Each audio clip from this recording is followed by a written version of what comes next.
শ্রীরামপুর যাত্রা শক্তি সংঘ ক্লাব প্রাঙ্গণে আন্তর্জাতিক সর্প দিবস উপলক্ষে অঙ্কন প্রতিযোগিতা সহ সচেতনতামূলক পদযাত্রার আয়োজন করা হয়।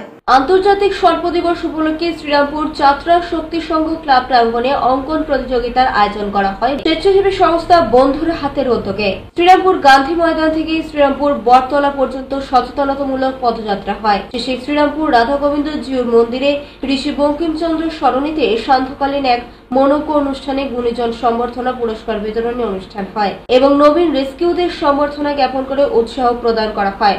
সকলেই বক্তব্য রাখেন পরিবেশকে ভালো রাখতে হলে সাপ পোকামাকড়ের বিরাট ভূমিকা রয়েছে, বেশি বেশি গাছপালা লাগান। সাপের বিষের বিষয়ে খুব সুন্দর আলোকপাত করেন সর্প বিশেষজ্ঞ মরুদেব।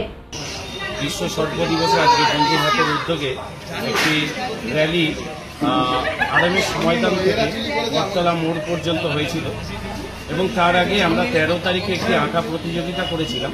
তো সেই আঁকা প্রতিযোগিতার পুরস্কার প্রদান এবং বিশ্ব সর্প দিবস উপলক্ষে সচেতনতামূলক একটি পদযাত্রার আয়োজন আমরা করেছিলাম।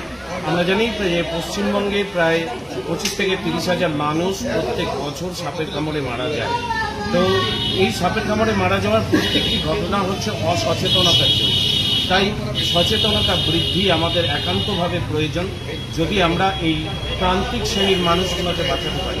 কারণ মনে রাখবেন, যে মানুষগুলোর সমস্যা এটা, তারা কেউ বড় লোক নয়, তাদের না হলে পরে আমাদের মুখে ফ্যান ভাতটুকুনি জুটবে না। তাই এই মানুষগুলোকে রক্ষা করতে ভীষণ রকম সচেতনতার দরকার আছে। আজকে বিশেষত আন্তর্জাতিক সর্প দিবস উপলক্ষে বন্ধুর হাতের উদ্যোগে বিভিন্ন রকমভাবে অনুষ্ঠান করা হলো সচেতনমূলক।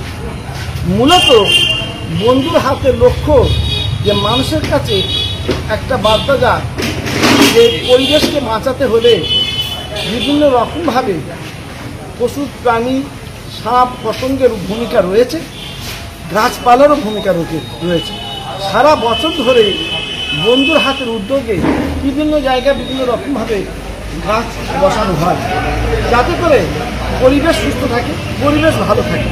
আমরা অল বেঙ্গল মাইন্ড অ্যাসোসিয়েশনের উদ্যোগে সাধুবাদ জানাবো বন্ধুর হাত কর্ণধার সম্মানীয় অরিন্দম চক্রবর্তীকে।